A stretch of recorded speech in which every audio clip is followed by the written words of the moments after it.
আসসালামু আলাইকুম ভাই ব্রাদার, আশা করি সবাই ভালো আছেন। আজকে আপনাদেরকে দেখাবো পিক্সেল অ্যাপ দিয়ে কিভাবে আপনারা একটি সুন্দর কাজগুলো করতে পারেন। এবং আপনারা যারা আমাদের প্রথম ক্লাসটি না দেখেছেন, অবশ্যই আমাদের প্রথম ক্লাসের ভিডিওটা দেখে নেবেন। দেখতেই পারছেন আমরা এখন পিক্সেল অ্যাপের ভিতরে ঢুকে যাব। পিক্সেল অ্যাপে ঢুকে যাওয়ার পর দেখতেই পারছেন একটি প্রজেক্ট চালু হয়ে গেছে।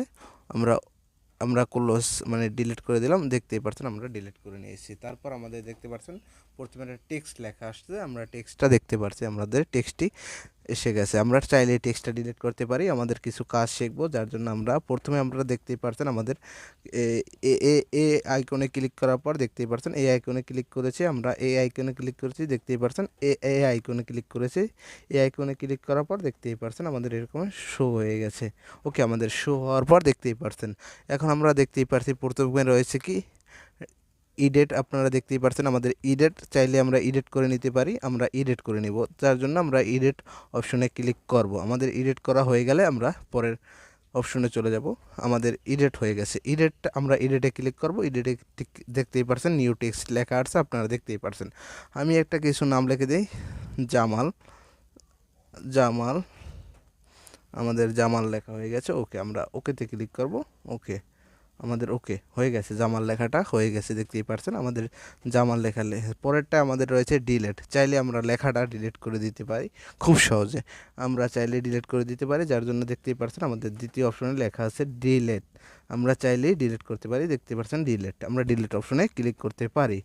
দেখতেই পারছেন আমাদের ডিলেট অপশন চলে আসছে। আমরা ডিলিট করে দিতে পারি, চাইলে ডিলিট করতে পারি। ওকে, আমাদের ডিলিট হয়ে গেছে। আমরা আবার একটি টেক্সট নিয়ে নিলাম। আমরা একটা টেক্সট নেওয়ার পর তারপর এখানে আমরা একটা কিছু লিখবো। টেক্সট নিয়ে নিলাম, দেখতেই পারছেন আমরা টেক্সট নিয়ে নিয়েছিলাম। টেক্সটটা নেওয়ার পর আমরা লিখতেছি আবারও জামাল। জামাল লেখা। ওকে, আমাদের জামাল লেখা হয়ে গেছে। ওকে, আমাদের জামাল লেখা হয়ে গেছে। দেখতেই পারছেন আমাদের জামাল লেখা হয়েছে। এখন আমাদের পরের কাজটা হলো আমাদের কপি করা। আমরা কপি করব, যার জন্য কপি করার জন্য দেখতেই পারছেন আমাদের কপি অপশন। দেখতে পাচ্ছেন আমাদের কপি আছে। ওকে, আমাদের কপি অপশনটি আছে। আমাদের কপি অপশনে আমরা কি করব, কপিতে ক্লিক করব। দেখতেই পাচ্ছেন আবার দ্বিতীয় একটি জামাল লেখা চলে আসলো। আমাদের দ্বিতীয় কাজটা আমরা শিখতে পারছি। আমাদের 3 নম্বর কাজটা করতেছি। আমাদের দেখতেই পাচ্ছেন টু ফন্ট আছে, এগুলোর কাজ আস্তে আস্তে আমরা শিখাবো। টু ফন্ট ব্যাক ফন্ট, তারপর হচ্ছে পজিশনটা। আমরা আমরা তৃতীয় আরেকটা কাজ শিখি। ৪র্থ নম্বরে রয়েছে পজিশনটা। আমরা পজিশনটা ঠিক করে নিব। আমরা পজিশনটা লেখার যে ফন্টটা, এটা মিডল নিতে হবে, যার জন্য আমরা পজিশনটা ঠিক করব। আমাদের পজিশনে চলে গেলাম। পজিশন। ওকে, পজিশন। ওকে, পজিশনটা আমাদের ছোট বড় করা। ওকে, আমাদের পজিশনের কাজ শেষ।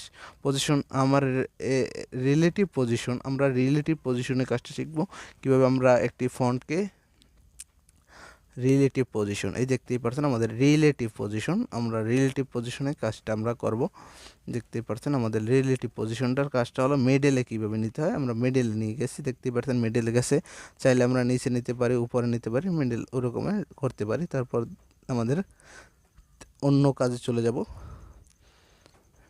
ওকে, আমাদের রিলেটিভ পজিশন। আমরা চাইলে এখন আমরা দেখাবো সাইজটা কীভাবে। দেখতেই পারছেন আমাদের এই যে সাইজ, আমরা চাইলে সাইজটা ক্লিয়ার করতে পারি। আমরা সাইজটা বড় ছোট করতে পারি। লেখার যে ফন্টের সাইজটা আমরা বড় ছোট করতে পারি। আমরা সাইজে চলে যাব। সাইজে দেখতেই পারছেন আমরা বড় ছোট করে নিচ্ছি, বড় ছোট করতে পারতেছি। দেখতেই পারছেন আমাদের সাইজটা ক্লিয়ার করলাম। ওকে, আমাদের সাইজটা ক্লিয়ার হয়ে গেল। তারপর পেন্ডিং, আঁকা বাঁকা বা পেন্ডিং, ওই একটু সরানো, দেখতেই পারছেন।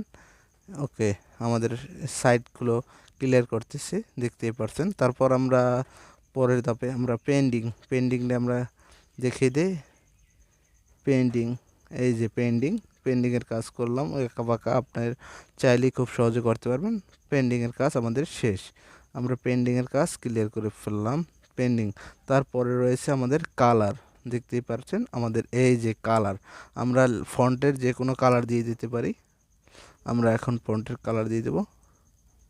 ফন্টের কালার দেখতেই পাচ্ছেন আমি কালার দিয়ে দিচ্ছি। আমি এটা লাল কালার, চাইলে যে কোনো কালার দিতে পারি। আমরা সাদা কালার দিতে পারি, যে কোনো কালার চুজ করতে পারি। ওকে, আমাদের কালারটা হয়ে গেছে। কালার পর আরও অনেকগুলো কাছে টেক্সট টেক্সটুর দেখতেই পারছেন অপাসিটিটা আমরা টেক্সটুর ওটার কাজগুলো সচরাচর আমরা করি না, যার জন্য করব না। ওকে, আমাদের অপাসিটিটার কাজটা করব, আমরা অপাসিটিটার কাজটা করব। দেখতেই পাচ্ছেন অপাসিটিটা হলো লেখার যে কালারটা ছোট বড় যেরকম করার ওই রকম আমরা অপাসিটিটা করতে পারি। ওকে, আমাদের অপাসিটির কাজটা শিখতে পারছি। রোটেট, আমরা আঁকা বাঁকা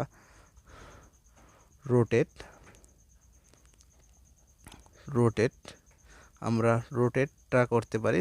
রোটেটটা আমরা আঁকা বাঁকা সেটা আমরা দেখব। আমরা রোটেটটা করে নেই, একটু আঁকা বাঁকা দেখতেই পারছেন রোটেট হয়ে যাচ্ছে, দেখতেই পারছেন আমাদের রোটেট আঁকা বাঁকা হচ্ছে, দেখতেই পারছেন। ওকে, আমাদের কাজ রোটেটের কাজ শেষ। তারপর আমরা মার্কস, ওকে, এটার কাজ কাটে, যে কোনো একটা ফন্ট কাটে, আপনারা চাইলেই কাটতে পারেন। আমি মার্কস দেখাই দিচ্ছি, দেখতেই পারছেন মার্কস এটা দিয়ে কাটে। এখন আমরা এটার কাজটা করব। ওকে, আমাদের এটা দিয়ে দেখেন এই যে কাটে, চাইলে কাটতে পারেন বা এটা কাটতে পারেন। ওকে, ক্লিয়ার। আমাদের পরের কাজগুলো আমরা দেখাবো আপনাদেরকে, দেখতেই পারছেন আমাদের পরের কাজগুলো হবে পরের কাজ। ওকে, আমাদের পরের কাজগুলো এখন দেখব। এখন আমার তৃতীয় আছে ফন্টগুলো ব্যবহার করতে পারি। আমরা ফন্টে চলে যাব। এই দেখতে পাচ্ছেন আমাদের ফন্ট, যে কোনো ফন্টগুলো ব্যবহার করতে পারি। আপনারা চাইলেই যে কোনো একটা ফন্ট ব্যবহার করতে পারেন। ওকে, আমরা ফন্টটা এখন ব্যবহার করব। এই যে লেখাটার ফন্টটা, চাইলে ফন্টটা ব্যবহার করতে পারি। ওকে, আমাদের একটা ফন্ট ব্যবহার করব। ওকে, মাই ফন্টে চলে গেলাম। মাই ফন্ট থেকে আমি এটা নির্দিষ্ট একটা ফন্ট নিয়ে নিলাম। দেখতেই পাচ্ছেন আমাদের একটা ফন্ট নেওয়া হয়ে গেছে। তারপর অপাসিটি একটু বাড়াই দিই, যার জন্য লেখাটা ক্লিয়ার দেখায়। দেখতেই পাচ্ছেন, রোটেট করে দিলাম। দেখতেই পাচ্ছেন আমার জামার লেখাটা কতটা সুন্দর হয়ে গেল। তারপর আমরা পরবর্তী কাজগুলো করব। ওকে, আমাদের কাজগুলো আছে। তারপর ফন্ট স্টে কার্ভ ব্যাকগ্রাউন্ডটা মানে আমরা ব্যাকগ্রাউন্ডটা ব্যবহার করতেছি। দেখতেই পারছেন আমরা এখন ব্যাকগ্রাউন্ডটা ব্যবহার করব। এই যে টেক্সটের পিছনে যে ব্যাকগ্রাউন্ডটা, ওই টেক্সটের পিছনে ব্যাকগ্রাউন্ডটা আমরা ব্যবহার করব। ওকে, আমাদের টেক্সটের পিছনের ব্যাকগ্রাউন্ডটা ব্যবহার করব। ওকে, আমাদের টেক্সটের পিছনে একটা ব্যাকগ্রাউন্ড দিয়ে দিলাম, কালারটা যে কোনো একটা কালার দিয়ে দিচ্ছি। দেখতেই পারছেন আমাদের কালারটা দেওয়া হয়ে গেছে। তারপরে আমরা পরবর্তী কাজে চলে যাব। ওকে, আমাদের টেক্সটের পিছনে ব্যাকগ্রাউন্ড দিয়েছিলাম। ওকে, আমরা ব্যাকগ্রাউন্ড দিয়ে দিচ্ছি, টেক্সটের পিছনে একটা ব্যাকগ্রাউন্ড দিয়ে দিচ্ছি। দেখতেই পারছেন আমাদের ব্যাকগ্রাউন্ড একটা দেওয়া হয়ে গেছে। তারপর রাইট বাটনে ক্লিক করব। দেখতেই পাচ্ছেন আমাদের ব্যাকগ্রাউন্ডটা হয়ে গেছে। তারপরে আমরা কি করব, ব্যাকগ্রাউন্ড দেওয়া গেছে, এগুলোর কাজ আমাদের আমরা পরবর্তী যেগুলো কাজ আমাদের প্রয়োজন ওই রকমের কাজগুলো আপনাদেরকে দেখাবো। আমরা চাইলে স্ট্রো ব্যবহার করতে পারি। দেখতেই পাচ্ছেন আমি একটি স্ট্রো ব্যবহার করব। স্ট্রো ব্যবহার করলে কি হয় দেখতেই পাচ্ছেন, স্ট্রোটা ব্যবহার করব। স্ট্রোটা এই জায়গায় ব্যবহার করি, স্ট্রোটা ব্যবহার করি, স্ট্রোকটা বাড়ি। দেখতেই পাচ্ছেন যে আমাদের স্ট্রোটা ব্যবহার করা কীভাবে করতে পারি, কালার দিতে পারি। ওকে, আমাদের পরবর্তী কাজ চলে যাব। আমরা চাইলে আরও অনেকগুলো কাজ আছে, আমরা চাইলে 3D কাজগুলো করতে পারি। আমরা 3D বসিয়ে দিতে পারি। দেখতেই পারছেন আমরা চাইলে 3D করতে পারি, চাইলে 3D টেক্সট করতে পারি, 3D টেক্সটগুলো করতে পারি। আরও অনেকগুলো কাজ আছে, চাইলে আমরা করতে পারি। আশা করি আপনারা কিছুটা হলেও বুঝতে পেরেছেন আমাদের পিক্সেল অ্যাপসের কাজটা, কিছুটা হলেও বুঝতে পারছেন। এবং সামনে আমরা একটা লোগো ডিজাইন নিয়ে আসবো। আর যে কাজগুলো আপনারা পারেন না সেগুলো আপনারা আমাকে কমেন্টে জানিয়ে দেবেন। আপনাদেরকে আমি ভিডিওর মাধ্যমে হলেও বুঝিয়ে দেব। ওকে, আর যদি ভিডিওটা ভালো লেগে থাকে অবশ্যই আমার চ্যানেলটি সাবস্ক্রাইব করে পাশে থাকা বেল আইকনটি বাজিয়ে থাকবেন। এবং আপনারা যারা আমার এই ভিডিওটা ইউটিউব ফেসবুক থেকে দেখছেন অবশ্যই আমার চ্যানেলটি ফলো করে দেবেন। Thank you for watching. ভিডিওটি দেখার জন্য